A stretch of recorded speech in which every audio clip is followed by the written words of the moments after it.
My YouTube channel science study centre में। तो मैं आज आप लोगों को पढ़ाने वाला हूँ फिजिक्स का chapter number units and measurement. तो इस चैप्टर में सबसे पहले हम पढ़ेंगे कि फिजिकल क्वांटिटी क्या है। What is physical quantity?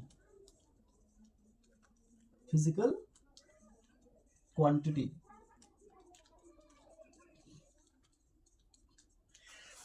जैसे कि किसी भी लैंग्वेज को समझने के लिए पहले हमें उनके अल्फाबेट को समझना होता है। उसी प्रकार अगर हमें फिजिक्स को समझना है तो पहले हमें फिजिकल क्वांटिटी को भी जानना होगा कि फिजिकल क्वांटिटी क्या है। तो आइए समझते हैं कि फिजिकल क्वांटिटी क्या है। Physical quantity, these are those quantity which can measure or can be expressed in terms of law। Physical quantity way quantity होते हैं जिसे हम क्या मेजर कर सकते हैं और लॉ के फॉर्म में एक्सप्रेस कर सकते हैं, उसे हम क्या कहते हैं? फिजिकल क्वांटिटी कहते हैं। अब आते हैं कि जो भी फिजिकल क्वांटिटी होते हैं उनके पास दो चीजें होते हैं, एक उसका मैग्नीट्यूड और एक उसका यूनिट। कि जो भी फिजिकल क्वांटिटी को हम पी क्यू से दर्शाएं, जो भी फिजिकल क्वांटिटी होती है उनके पास क्या दो चीज होते हैं, एक उसका मैग्नीट्यूड और दूसरा उसका क्या? यूनिट। यानी कि जो भी क्वांटिटी का मैग्नीट्यूड और यूनिट नहीं होगा उसे हम क्या फिजिकल क्वांटिटी नहीं कह सकते। यानी कि मैग्नीट्यूड और यूनिट से ही मिलकर क्या फिजिकल क्वांटिटी बनता है। तो आइए एग्जांपल से समझते हैं। एग्जांपल जैसे कि मास, कोई भी ऑब्जेक्ट है उसका मास मान लो कि ये कलम है, इसका जो मास है वो क्या 10 kg है। तो इसमें जो 10 है वो क्या मैग्नीट्यूड है और ये केजी जो है ये क्या है? यूनिट है। जैसे कि और एक एग्जांपल ले लो, जैसे कि फोर्स मान लो कि यहाँ पर क्या 10 न्यूटन फोर्स है, यहाँ पर जो 10 है वो क्या है? मैग्नीट्यूड है और एन जो है ये यूनिट है, यानी क्या यूनिट है। तो ये क्या फिजिकल क्वांटिटी है। यानी कि फिजिकल क्वांटिटी में क्या होगा? फिजिकल क्वांटिटी बराबर होगा मैग्नीट्यूड इंटू यूनिट। अब समझते हैं इसके कुछ इंपॉर्टेंट पॉइंट को। जैसे कि फिजिकल क्वांटिटी बराबर होता है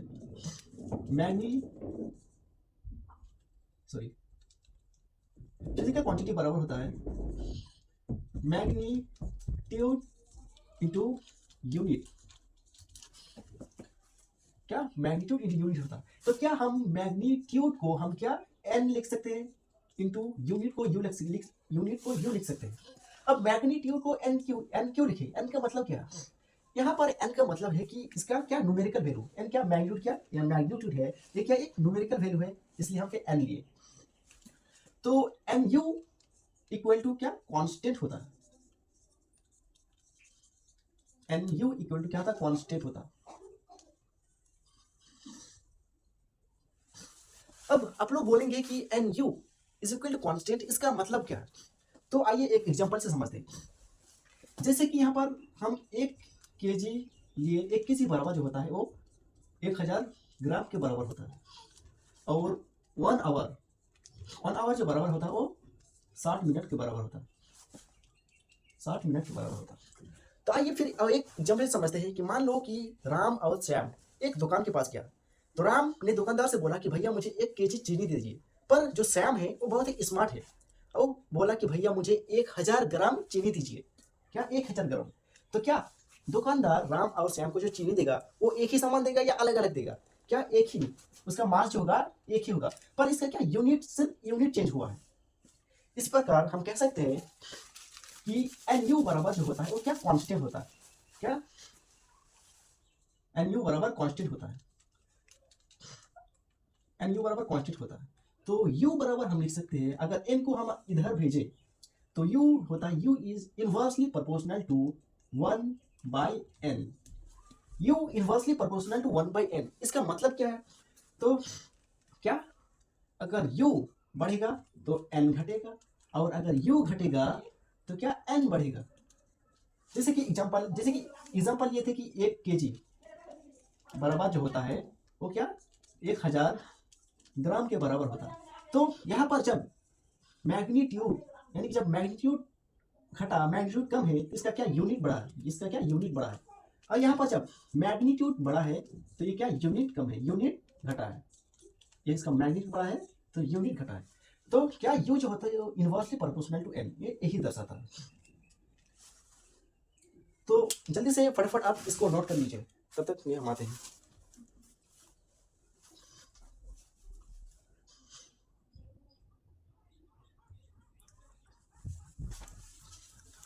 अगर यहां तक आप लोगों को समझ में आ गया हो तो चलते हैं फिर नेक्स्ट स्टेप पे।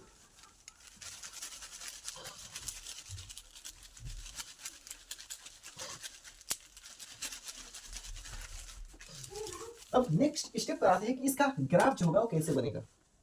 जैसे कि हम यहाँ पर एक ग्राफ लिए, क्या एक्स एक्सिस है, ये वाई एक्सिस है। तो वाई एक्सिस पर हम लिए यूनिट और एक्स एक्सिस पर लिए हम क्या मैग्नीट्यूड। तो क्या आप बता सकते हैं कि यूनिट एंड मैग्नीट्यूड का जो ग्राफ होगा वो कैसे बनेगा, किस तरह से बनेगा। तो चलते हैं, जैसे कि हम जानते हैं जो u जो होता है वो इनवर्सली प्रोपोर्शनल टू 1/n होता है। क्या u जो होता है इनवर्सली प्रोपोर्शनल टू 1 u जो होता है इनवर्सली प्रोपोर्शनल टू 1/n होता है। n क्या है, n क्या न्यूमेरिकल वैल्यू यानी कि मैग्नीट्यूड है, और u क्या एक यूनिट है। तो क्या u जो है वो इनवर्सली प्रोपोर्शनल टू मैग्नीट्यूड है। तो इसका जो ग्राफ बनेगा वो इस तरह से बनेगा, इनवर्स ग्राफ बनेगा। क्या इस ग्राफ को क्या कहेंगे, इनवर्स ग्राफ। और इस ग्राफ को रेक्टेंगुलर हाइपरबोला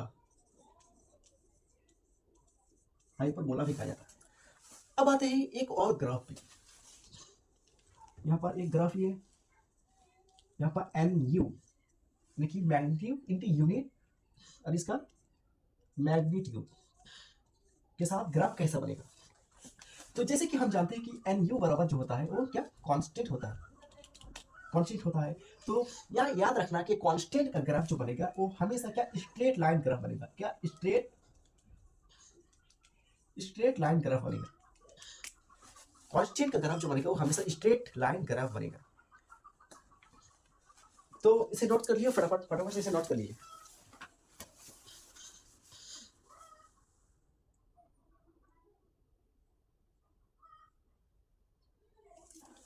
तो यहां तक अगर आप लोगों को समझ में आ गया हो तो चलते हैं फिर नेक्स्ट स्टेप की तरफ।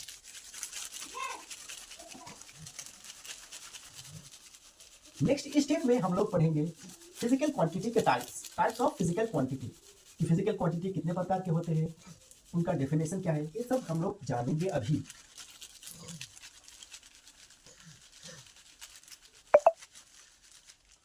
अब आते हैं कि types of physical quantity. Physical quantity कितने प्रकार के होते हैं।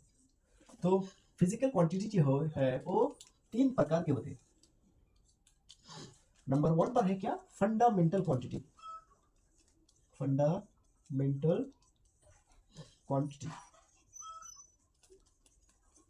दूसरा है डेराइव्ड क्वांटिटी। और तीसरा है supplementary quantity.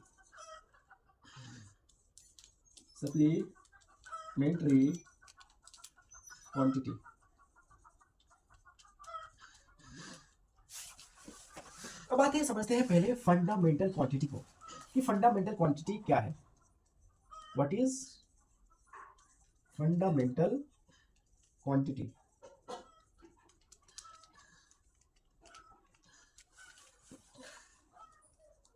Fundamental quantity, these are those quantity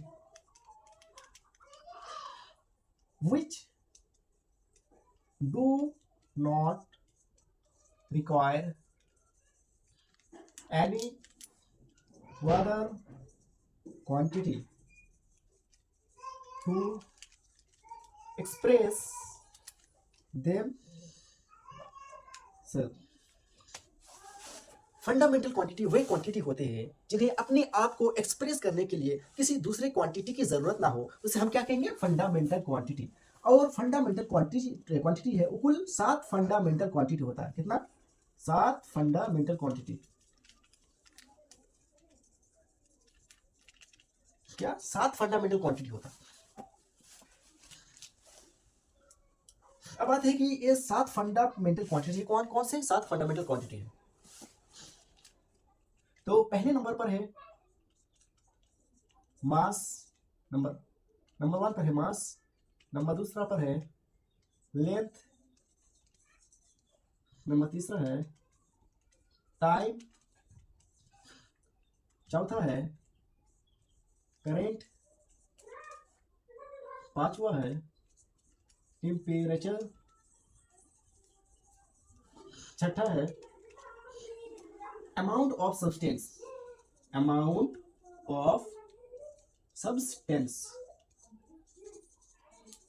और सातवां है वो लुमिनस इंटेंसिटी। ये क्या? ये 7 फंडामेंटल क्वांटिटी है। आप इसे याद कर लीजिए, ये बहुत ही वेरी इंपॉर्टेंट है डायमेंशन निकालने के लिए। तो आप इसे जल्दी से नोट कर लीजिए फटाफट।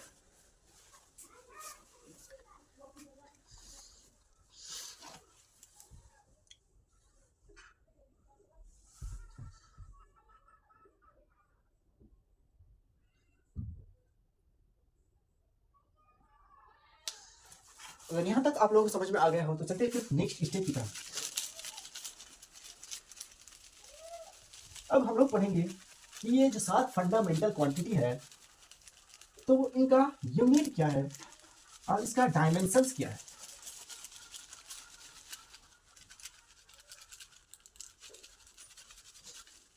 इनका यूनिट क्या है और डायमेंशन क्या है।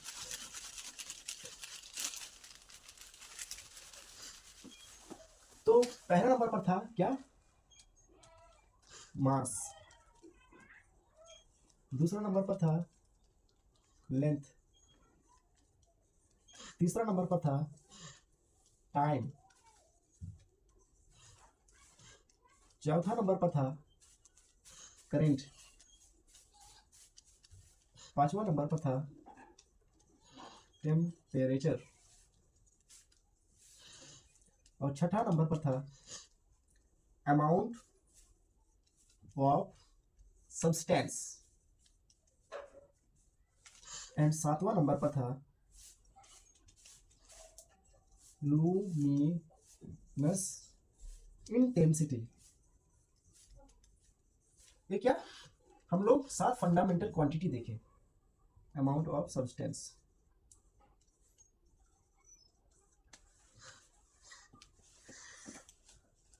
ये क्या? हम लोग 7 फंडामेंटल क्वांटिटी देखें।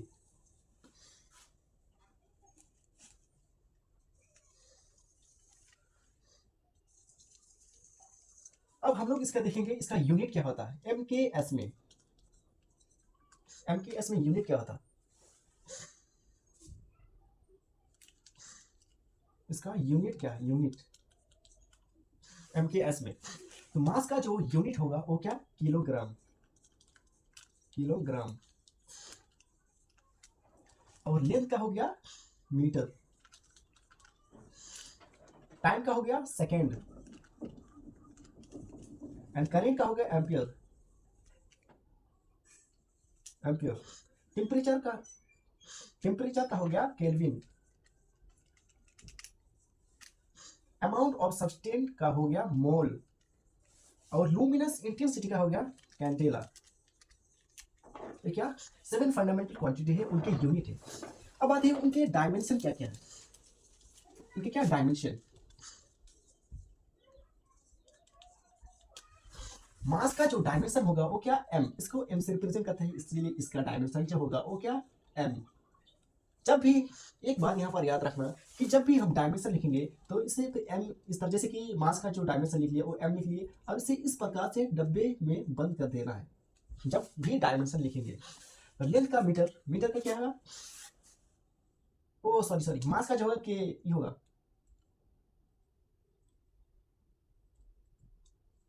एम, हाँ ठीक है एम ही है एम।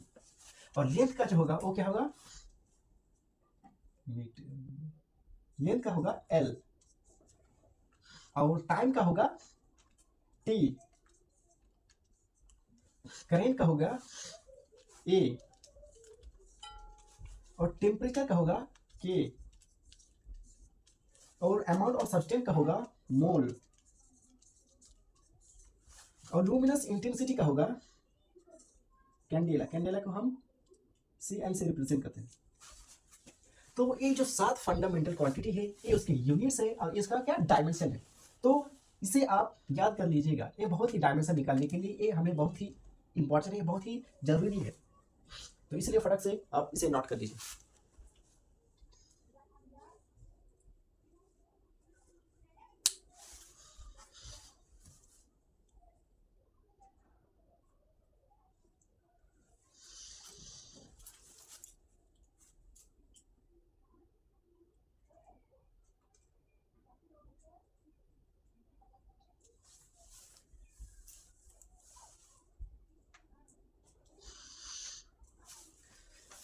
अगर यहाँ तक समझ में आ गया होगा तो चलते नेक्स्ट स्टेप की तरफ।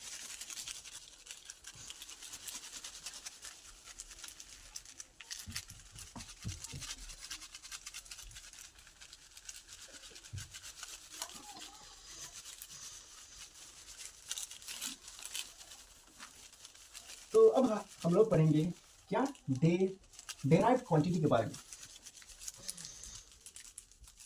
कि डेराइव्ड क्वांटिटी क्या है। What is derived quantity?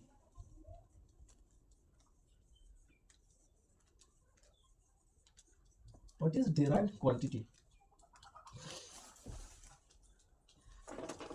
These are those quantity which require fundamental quantity to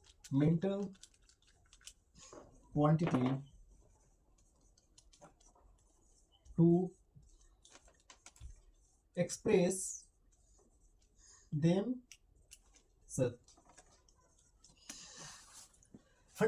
Derived quantity, these are those quantity which require fundamental quantity to express themselves. यानी कि derived quantity वे quantity होते हैं जिन्हें अपने आप को एक्सप्रेस करने के लिए फंडामेंटल क्वांटिटी की जरूरत होती है। उसे हम क्या कहते हैं, derived क्वांटिटी कहते हैं। अब आते हैं कि derived क्वांटिटी को फंडामेंटल क्वांटिटी की जरूरत कैसे पड़ता है। जैसे एग्जांपल ले लें कि एरिया बराबर हम जैसे जानते हैं कि एरिया बराबर जो होता है वो मीटर स्क्वायर होता है। तो क्या मैं मीटर को लेंथ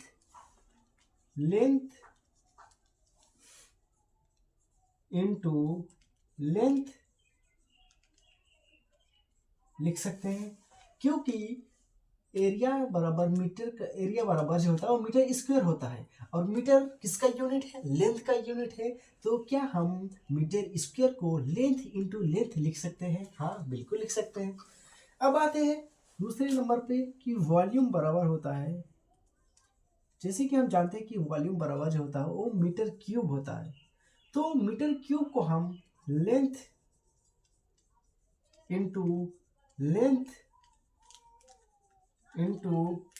लेंथ क्या लिख सकते हैं? हाँ बिल्कुल लिख सकते हैं, क्योंकि वॉल्यूम का जो फॉर्मूला होता है वो मीटर क्यूब होता है, और जो मीटर जो है वो लेंथ का यूनिट है। तो क्या हम इसे लेंथ इनटू लेंथ लिख सकते हैं? हाँ बिल्कुल लिख सकते हैं। अब आते हैं कि जैसे कि वेलोसिटी एक डेराइव्ड क्वांटिटी है। वेलोसिटी एक डेराइव्ड क्वांटिटी है, और वेलोसिटी बराबर जो होता है वो डिस्प्लेसमेंट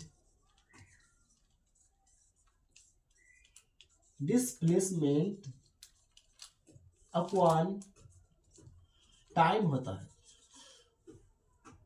क्या वेलोसिटी बराबर डिस्प्लेसमेंट अपॉन टाइम होता है। अब यहाँ पर डिस्प्लेसमेंट क्या है? डिस्प्लेसमेंट जो है वो एक प्रकार का लेंथ ही है। तो क्या हम डिस्प्लेसमेंट को लेंथ लिख सकते हैं? हाँ बिल्कुल लिख सकते हैं। और टाइम तो टाइम ही है।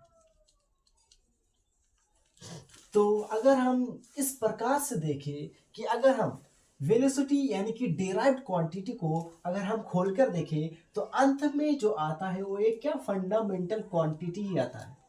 जैसे कि हम यहाँ बता चुके हैं कि डेराइव्ड क्वांटिटी जो है ये वैसा क्वांटिटी है जिसे अपने आप को एक्सप्रेस करने के लिए फंडामेंटल क्वांटिटी की जरूरत होती है।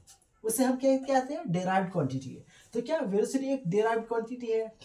तो किसी भी अगर हम डेराइव्ड क्वांटिटी को उसका अगर हम ऑपरेशन करेंगे, अगर हम ऑपरेशन यानी कि उसे अगर हम खोल के देखेंगे तो अंत में जो रिजल्ट आएगा वो क्या फंडामेंटल क्वांटिटी ही आएगा। जैसे कि और एक एग्जांपल ले लेते हैं, जैसे कि एक्सेलरेशन।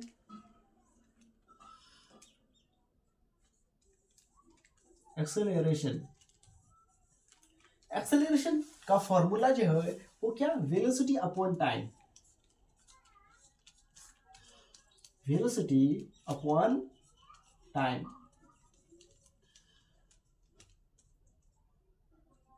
Velocity upon time. और जो वेलोसिटी बराबर जो होता है वो क्या डिस्प्लेसमेंट अपॉन टाइम होता है।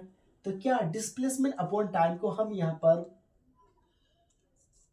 लेंथ बाय टाइम लिखें, लेंथ अपॉन टाइम लिखें। ये पूरा ये हो ये क्या वेलोसिटी का ये है, वेलोसिटी है। वेलोसिटी ये क्या है? जैसे कि डिस्प्लेसमेंट बाय टाइम, यहाँ पर वेलोसिटी निकाली जो आया क्या लेंथ अपॉन टाइम, तो लेंथ अपॉन टाइम लिख लिए। और यहाँ पर जो टाइम बचा इसे हम इससे मल्टीप्लाई कर दिए, तो जो रिजल्ट आएगा वो लेंथ अपॉन टाइम का स्क्वायर आएगा। क्या? टाइम का स्क्वायर। तो यहाँ पर भी हम देख सकते हैं कि ये जो आया ये भी एक फंडामेंटल क्वांटिटी है और टाइम भी एक फंडामेंटल क्वांटिटी है। यानी कि हम किसी भी अगर डेराइव्ड क्वांटिटी को उसको खोल कर देखेंगे तो अंत में जो रिजल्ट आएगा वो क्या हमें फंडामेंटल क्वांटिटी ही आएगा। जैसे कि और एक एग्जांपल ले लेते हैं, जैसे कि और एक एग्जांपल ले लेते हैं, जैसे कि डेंसिटी। डेंसिटी क्या है? एक डेराइव्ड क्वांटिटी है। और डेंसिटी बराबर जो होता है उसका जो फॉर्मूला होता है मास अपॉन वॉल्यूम। तो क्या यहाँ पर जो मास है, मास तो एक पहले से ही एक फंडामेंटल क्वांटिटी है, तो इसे हमें बदलने की जरूरत नहीं है। तो मास एक फंडामेंटल क्वांटिटी है, तो इसे हमें बदलने की जरूरत नहीं है, तो वही रहेगा। और जैसे वॉल्यूम का जो फॉर्मूला आता है वो वॉल्यूम बराबर होता है मीटर क्यूब। मीटर किसका यूनिट है? लेंथ का यूनिट है। लेंथ क्या है? लेंथ एक फंडामेंटल क्वांटिटी है। तो क्या हम इसे लेंथ का क्यूब लिख सकते हैं? हाँ बिल्कुल लिख सकते हैं। जैसे कि वॉल्यूम बराबर जो होता है वो मीटर क्यूब होता है। क्या? वॉल्यूम बराबर जो होता है वो मीटर क्यूब होता है। और मीटर किसका यूनिट है? लेंथ का यूनिट है। तो हम लेंथ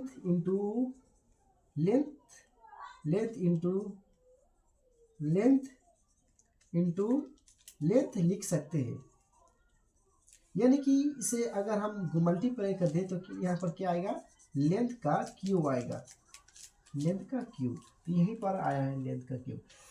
तो जैसे कि यहाँ पर देख लिए कि डेंसिटी यहाँ इसको भी अगर हम खोलकर देखेंगे तो क्या फंडामेंटल क्वांटिटी आएगा। ये क्या डेराइव्ड क्वांटिटी है। अगर हम किसी भी डेराइव्ड क्वांटिटी को, ये जो डेफिनेशन है और यहाँ जो एग्जांपल है ये हमें यही बताता है कि अगर हम किसी भी डेराइव्ड क्वांटिटी को अगर हम खोल कर देखें तो अंत में जो रिजल्ट आएगा वो क्या फंडामेंटल क्वांटिटी ही आएगा। तो फटाफट से इसे नोट कर लीजिए। अब आते हैं देखते हैं कि डायमेंशन का डेफिनेशन क्या होता है, कि डायमेंशन क्या होता है। What is dimension?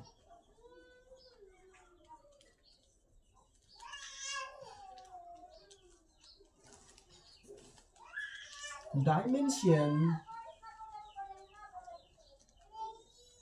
is an expression of character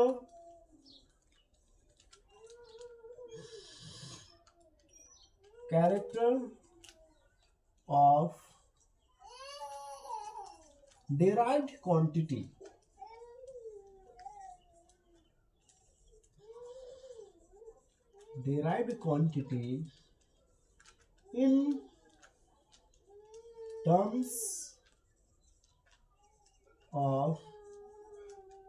of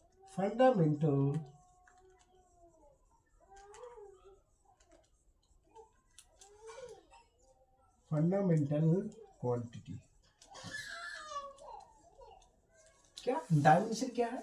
dimension is an expression of character of derived quantity in terms of fundamental quantity, उसे हम क्या कहेंगे? डायमेंशन कहेंगे। अब डायमेंशन को हम दो तरह से लिख सकते हैं। डायमेंशन को हम क्या दो तरह से लिख सकते हैं? डायमेंशन को हम दो प्रकार से निकाल सकते हैं, एक तो उसका यूनिट से और दूसरा उसका फॉर्मूला से। तो आइए चलते हैं कि यूनिट से डायमेंशन कैसे निकालते हैं। आइए चलते हैं, निकालेंगे कि एरिया का डायमेंशन क्या होगा। एरिया का जो यूनिट होगा वो एम, और एम किसका यूनिट है? वो लेंथ का यूनिट है। तो एरिया का जो डायमेंशन निकला वो एल। अब आते हैं डिस्टेंस। डिस्टेंस का जो यूनिट है वो एम है, मीटर है। तो मीटर किसका यूनिट है? मीटर लेंथ का यूनिट है। तो लेंथ, और हम जानते हैं क्या जो लेंथ का डायमेंशन होता है वो क्या होता है? एल होता है। क्या लेंथ का डायमेंशन एल होता है। अब निकालते हैं फॉर्मूला से। आप सीखते हैं कि फॉर्मूला से कैसे डायमेंशन निकालते हैं। जैसे कि नंबर 1 पर वेलोसिटी बराबर होता है डिस्प्लेसमेंट अपॉन टाइम। तो डिस्प्लेसमेंट क्या है? एक प्रकार का लेंथ है। तो क्या लेंथ का जो डायमेंशन होगा वो क्या? एल है, और बाई टी। जब यहाँ पर हम टी को ऊपर लेके जाएंगे तो ये क्या माइनस में आ जाएगा। तो एल यहाँ रहेगा। जब इसको टी को ऊपर ले जाएंगे तो ये क्या माइनस में, एल टी माइनस वन। क्या ये वेलोसिटी का डायमेंशन आ गया। अब दूसरा नंबर पर आते हैं, एक्सेलरेशन का डायमेंशन क्या है? एक्सेलरेशन बराबर होता है वेलोसिटी अपॉन टाइम। तो जैसे कि वेलोसिटी का डायमेंशन हम ऊपर क्या निकाले? L T minus one by time का टी। टाइम का जो डायमेंशन होगा और टी होगा। और जब टी को जब यहाँ से नीचे से जब ऊपर ले जाएंगे तो क्या माइनस में हो जाएगा। तो क्या यहाँ एल टी माइनस टू आ जाएगा। क्या एक्सेलरेशन का जो डायमेंशन वो आया वो एल टी माइनस टू। अब तीसरे नंबर पर आते हैं कि एनर्जी का डायमेंशन कैसे निकालेंगे।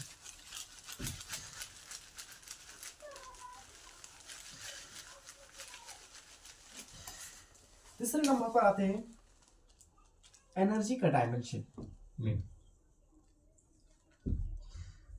एनर्जी बराबर होता है कि हाफ एम वी का स्क्वायर होता है। अब यहाँ पर एक बात नोटिस कीजिएगा कि ये क्या कांस्टेंट है, और कांस्टेंट का जो डायमेंशन नहीं होता है। Constant do not have dimension. क्या कांस्टेंट का कोई भी डायमेंशन नहीं होता। तो अब आते हैं एनर्जी का डायमेंशन निकालते हैं। एम क्या है? एम क्या एक फंडामेंटल क्वांटिटी है। एक क्या एम? एम का मतलब है मास। जो मास का जो डायमेंशन है वो क्या है? एम है, एम। और वी स्क्वायर यानी कि वी क्या वेलोसिटी है। यहाँ पर हम लोग वेलोसिटी का जो डायमेंशन निकालें एल टी माइनस वन, तो क्या हम यहाँ पर एल टी माइनस वन का स्क्वायर कर सकते हैं? कर सकते हैं। तो यहाँ पर जो आएगा वो एम इंटू एल का स्क्वायर कर लिए तो स्क्वायर हो गया M L square into T T minus one, T to the power minus one का स्क्वायर क्या होगा? T to the power minus two. यहाँ पर जो इसी को गुना करेंगे तो आएगा M L square T minus two. ये आ गया एनर्जी का डायमेंशन। ये क्या है? एनर्जी का डायमेंशन। अब आते हैं पावर। पावर का डायमेंशन निकालते हैं। पावर का जो फॉर्मूला है वो एनर्जी अपॉन टाइम है। क्या? Energy upon time. तो यहाँ पर ऊपर तो हम निकाले एनर्जी का डायमेंशन। एनर्जी का डायमेंशन क्या है? यहाँ पर एज इट इज बैठा दीजिए M L square T minus two by time. Time का डायमेंशन क्या है? टी। टी जब यहाँ से नीचे से जब टी को ऊपर ले जाइएगा तो ये क्या माइनस, ये क्या माइनस माइनस में आ जाएगा। तो यहाँ पर क्या आएगा? एम एल स्क्वायर टी, यहाँ पर इधर गया एक T minus one, T minus one और T T to the power minus two, T to the power T minus one minus में आ गया। तो यहाँ का क्या आ गया? T minus Q. तो पावर का जो फॉर्मूला है, पावर का जो डायमेंशन हो गया M L square T minus Q. अब निकालते हैं मोमेंटम का डायमेंशन निकालते हैं।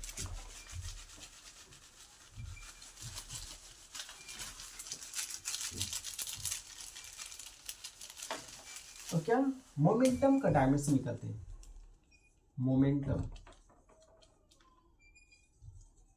मोमेंटम बराबर होता है मास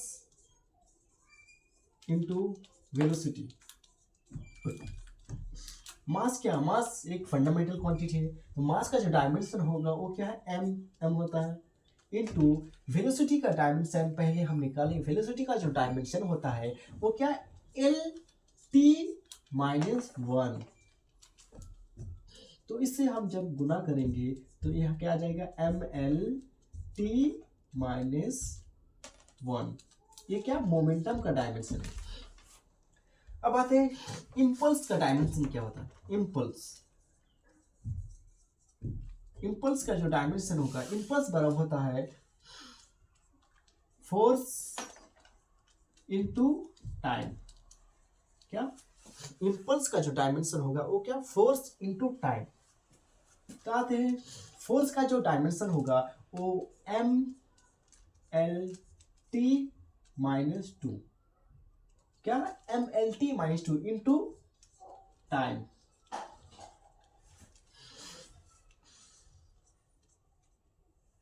तो यहाँ पर जब इससे यहाँ एक कट जाएगा तो आएगा M L T minus one. ये क्या? इम्पल्स का डायमेंशन आ गया। यहाँ पर जो इम्पल्स और मोमेंटम जो है उसका डायमेंशन एक ही होता, सेम ही होता, M L T minus one. अब आती है डेंसिटी का डायमेंशन।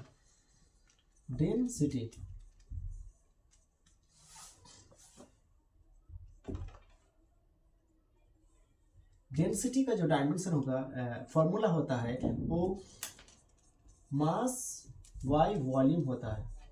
Mass by volume. तो मास का जो डायमेंशन होगा वो क्या है? एम होगा। Dimension M by volume. Volume का जो वॉल्यूम क्या है? जैसे कि वॉल्यूम का हम डायमेंशन निकाले थे क्या? M L cube.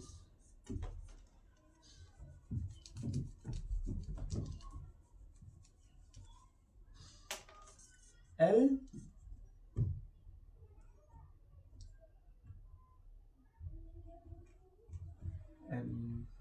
वॉल्यूम का जो डायमेंशन वॉल्यूम बराबर होता है metre cube, length into length. Metre किसका यूनिट है? लेंथ का यूनिट है। इसमें क्या डायमेंशन है? एल क्यूब आएगा। जब यहाँ से हम इसको ऊपर ले जाएंगे तो इसका जो डायमेंशन आ जाएगा वो ML-3, क्या ML-3, ये इसका डायमेंशन आ गया।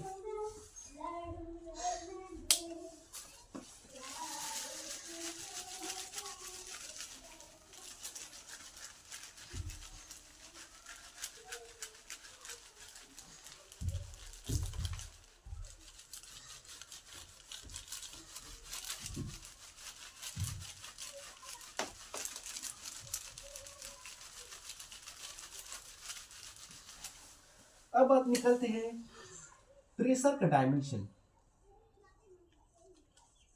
प्रेशर का जो फॉर्मूला होता है वो क्या? फोर्स बाय एरिया होता है। Force by area. तो फोर्स का जो डायमेंशन होता है वो क्या होता है? अभी लिखा है MLT-2। ये क्या? फोर्स का डायमेंशन है बाय एरिया। एरिया का जो डायमेंशन होगा, एरिया किसका? देखिए, एरिया का जो ये होता है यूनिट होता है वो m होता है, और m स्क्वायर होता है, और m स्क्वायर होता है, और m किसका यूनिट है? लेंथ का यूनिट है। तो क्या हम इसे L3 लिख सकते हैं, क्योंकि एरिया बराबर जो होता है वो मीटर स्क्वायर होता है। L स्क्वायर लिख सकते हैं, मीटर स्क्वायर होता है इसीलिए। तो जब L स्क्वायर को जब हम यहाँ पर एक L कट जाएगा तो क्या बचेगा? ML-1T-2। ये क्या आएगा? प्रेशर का डायमेंशन आ जाएगा ML-1T-2 प्रेशर का। अब आते स्ट्रेस का डायमेंशन क्या था? स्ट्रेस, प्रेशर और स्ट्रेस सेम चीज है। इसका भी फॉर्मूला होता है फोर्स बाय एरिया। तो इसका जो डायमेंशन निकल के आ जाएगा वो ML-1T-2। इसका क्या डायमेंशन सेम ही आएगा। प्रेशर और स्ट्रेस और प्रेशर का जो डायमेंशन हो जाएगा वो सेम ही होगा डायमेंशन। अब बात है एक इंपॉर्टेंट पॉइंट यहाँ पर लिख लीजिए कि वर्क एनर्जी एंड टॉर्क, इन तीनों का जो डायमेंशन होगा वो क्या? सेम होता है। इन तीनों का डायमेंशन सेम होता है ML²T-2। इन तीनों का डायमेंशन सेम होता है, याद कर लीजिएगा। तो फटाफट से इसे नोट कर लीजिए।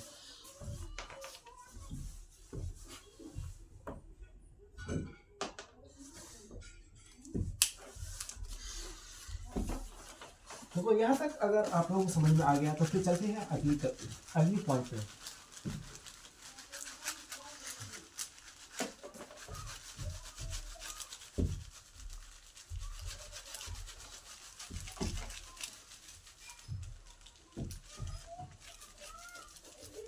अब हम लोग पढ़ेंगे क्या? Supplementary quantity.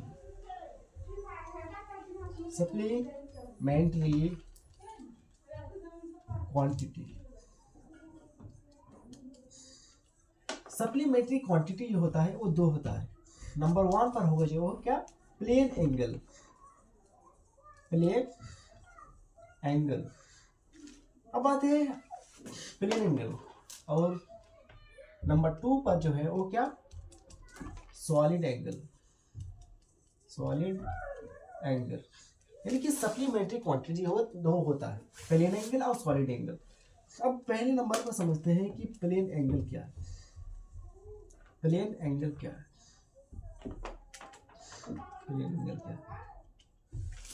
एंगल हम उसे कहते हैं प्लेन एंगल यानी कि जब जब टू डायमेंशन यानी कि 2D में जब कोई भी एंगल बनेगा तो हम उसे क्या कहेंगे, प्लेन एंगल कहेंगे। 2 डायमेंशन में जब कोई भी एंगल बनेगा तो हम इसे प्लेन एंगल कहेंगे। इसका डेफिनेशन हो गया, when angle makes in 2D 2 dimension तो हम इसे क्या कहेंगे, प्लेन एंगल कहेंगे। जैसे कि मान लो कि यहाँ पर एक क्या वृत्त है, ये इसका केंद्र है, केंद्र से यहाँ पर त्रिज्या है, तो यहाँ पर जो बना कोण उसे हम क्या कहते हैं, प्लेन एंगल कहते हैं। इसे क्या कहेंगे, प्लेन एंगल। अब बात है प्लेन एंगल का एक पॉइंट है कि plane angle may be dimensionless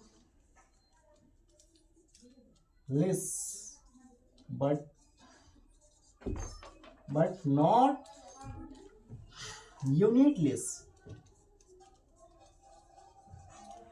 plane angle जो होता है वो डायमेंशनलेस हो सकता है बट यूनिटलेस नहीं हो सकता। क्या यूनिटलेस नहीं हो सकता।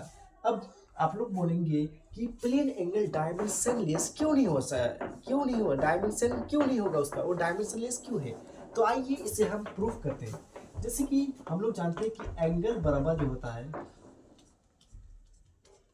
एंगल बराबर आर्क अपॉन रेडियस। क्या है, आर्क अपॉन रेडियस होता है। आर्क क्या है, आर्क एक प्रकार का लेंथ ही है, और लेंथ का जो डायमेंशन होगा क्या होगा, वो एल बाय रेडियस। रेडियस क्या है, रेडियस भी एक प्रकार का क्या लेंथ ही है, तो इसका भी डायमेंशन आ जाएगा एल। तो यहाँ पर एल कट गया तो बचा क्या, 0, कुछ नहीं बचा। तो ये क्या डायमेंशन लेस हो गया, M0 L0 T0, ये क्या डायमेंशन लेस आ गया, ये क्या प्रूव्ड हो गया कि ये ये प्लेन एंगल तो डायमेंशन लेस तो हो सकता है पर यूनिट लेस नहीं हो सकता। अब इसका यूनिट क्या है, यूनिट होगा यूनिट रेडियन। अब समझते हैं कि सॉलिड एंगल क्या है।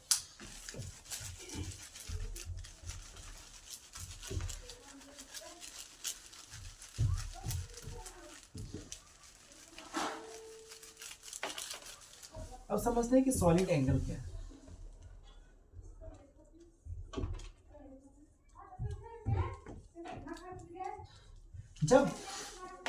जब कोई भी एंगल 3D में बनता है तो हम उसे क्या कहते हैं, सॉलिड एंगल कहते हैं। When angle makes in 3D तो हम उसे क्या कहते हैं, सॉलिड एंगल कहते हैं। जैसे कि यहाँ पर एक वृत्त है, इसका केंद्र है, इसका रेडियस है, तो जब एंगल यहाँ पर एक एंगल थीटा है, जब एंगल क्या 3D यानी कि 3 डायमेंशन में बनता है तो हम उसे क्या कहते हैं, इस प्रकार से जब एंगल बनेगा तो हम उसे क्या कहेंगे, सॉलिड एंगल कहते हैं। अब सॉलिड एंगल का भी पॉइंट है, सॉलिड एंगल में be dimensionless but not unitless. क्या सॉलिड एंगल भी डायमेंशन लेस हो सकता है पर यूनिट लेस नहीं हो सकता, क्योंकि इसका यूनिट क्या है, रेडियन है।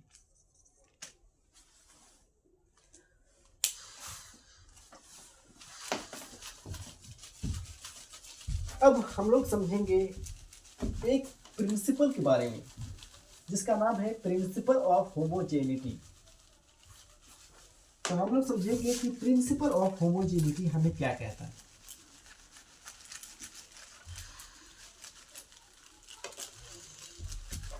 अब हम लोग पढ़ेंगे क्या, principle of homogeneity. Principle of homogeneity.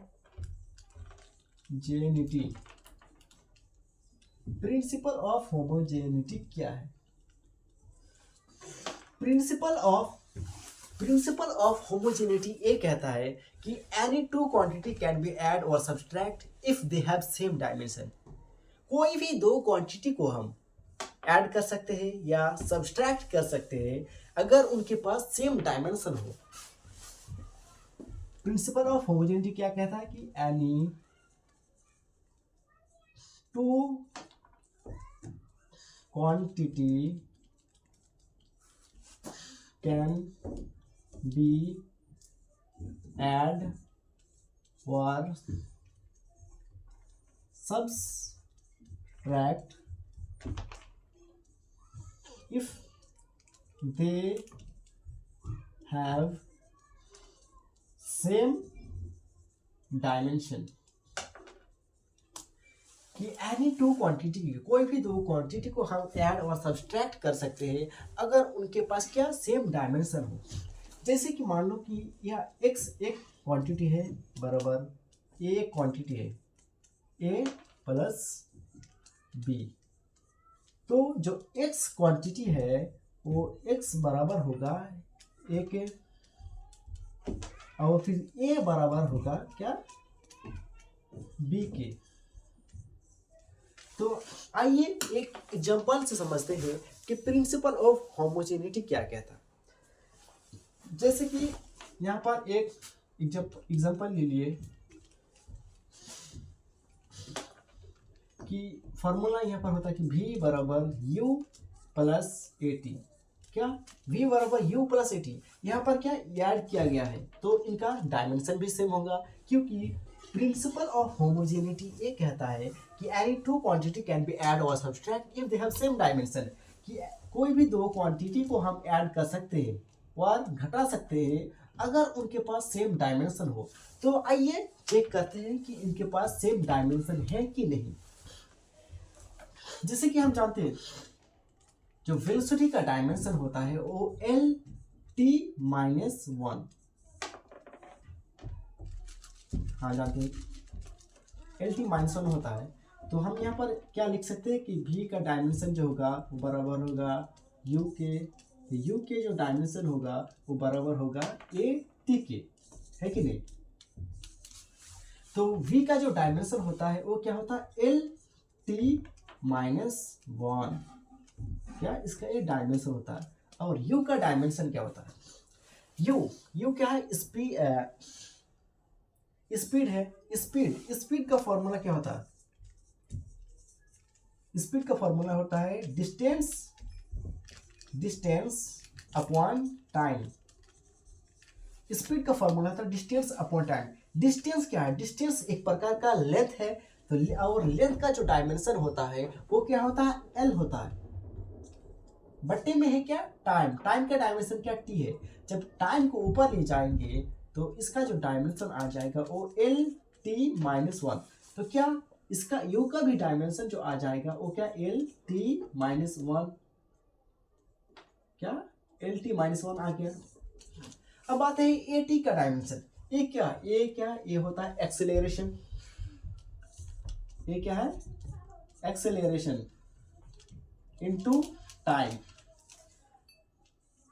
तो L-T-1 बराबर L-T-1 बराबर एक्सेलरेशन। पहले हम निकाले थे एक्सेलरेशन का जो डायमेंशन होता है, एक्सेलरेशन बराबर होता है वेलोसिटी अपॉन टाइम। अब वेलोसिटी का जो डायमेंशन होता है वो L-T-1 होता है और टाइम का डायमेंशन t होता है। तो हम टाइम को जब ऊपर, t को जब ऊपर ले जाएंगे तो ये क्या माइनस में जाएगा। तो यहाँ एक्सेलरेशन का जो डायमेंशन आ जाएगा वो L-T-2। तो एक्सेलरेशन का यहाँ पर डायमेंशन आ जाएगा क्या, L-T-2 इंटू में क्या है, t है, टाइम है। तो टाइम का डायमेंशन क्या होता है, t होता है। यहाँ पर एक टी कट जाएगा यहाँ से, तो इसका भी जो डायमेंशन आ जाएगा, इसका भी जो डायमेंशन आ जाएगा एल टी माइनस वन बराबर एल टी माइनस वन बराबर एल टी माइनस वन क्या आ गया। देखिए यहाँ पर टी एक, यहाँ पर टी कट गया, तो क्या क्या बचा, एल टी माइनस वन बचा। तो यहाँ भी एल टी माइनस वन, यहाँ भी एल टी माइनस वन और यहाँ भी एल टी माइनस वन। क्या इन तीनों का जो डायमेंशन है वो क्या सेम ही है? तो क्या ये प्रिंसिपल ऑफ होमोजेनिटी को फॉलो करता है? हाँ बिल्कुल फॉलो करता है, क्योंकि प्रिंसिपल ऑफ होमोजेनिटी ये कहता है कि any two quantity can be add और subtract if they have same dimension, कि कोई भी दो क्वांटिटी को हम ऐड और सब्सट्रैक्ट कर सकते हैं अगर उनके पास सेम डायमेंशन हो। तो यहाँ पर हम ऐड किए थे, ये फॉर्मूला है, और इसका जब डायमेंशन निकले तो ये क्या प्रिंसिपल ऑफ होमोजेनिटी को फॉलो करता है। It's follow the principal of homogeneity. अब आप लोगों के मन में क्वेश्चन होगा कि सर सिर्फ एक ही फॉर्मूला एक ही फॉर्मूला क्या प्रिंसिपल ऑफ होमोजेनिटी को फॉलो करता है? तो नहीं, और भी करता है। चलिए एक और एग्जांपल लेते हैं।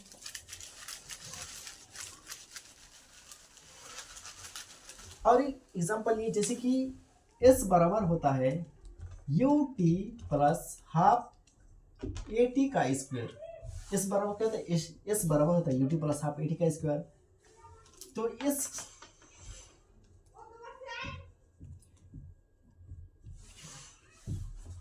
तो इसका जो डायमेंशन होगा,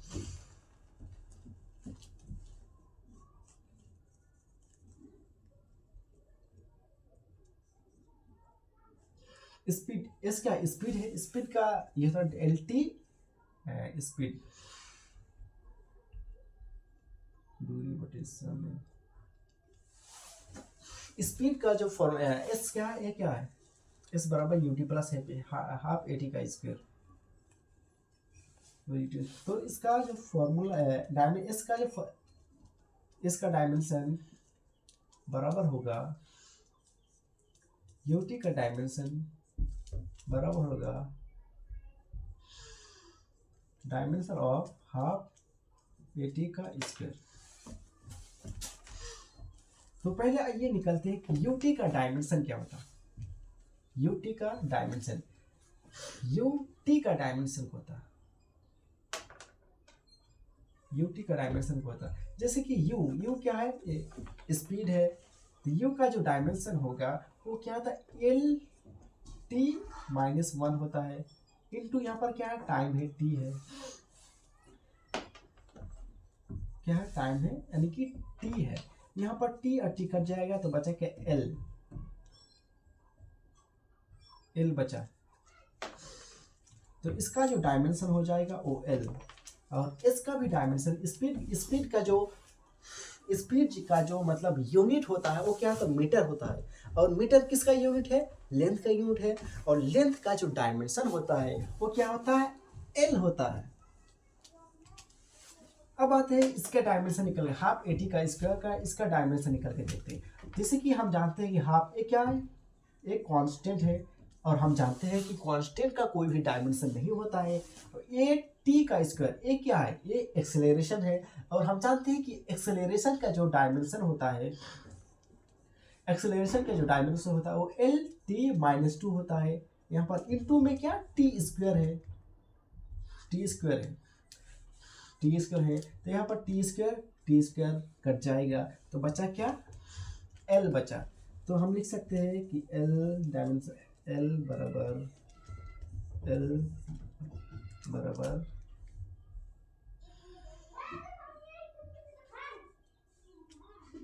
यहाँ पर बराबर लिख दीजिए, यहाँ पर भी बराबर लिख दीजिए, बराबर एल।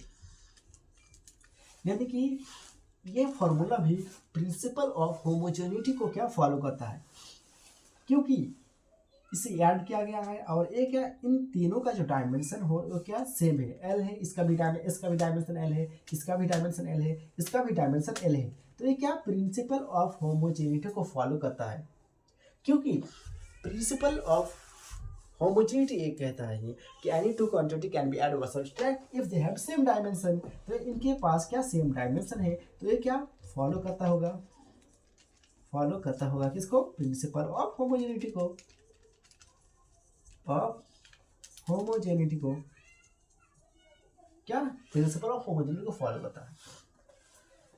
तो जाते जाते एक शायरी हो जाए,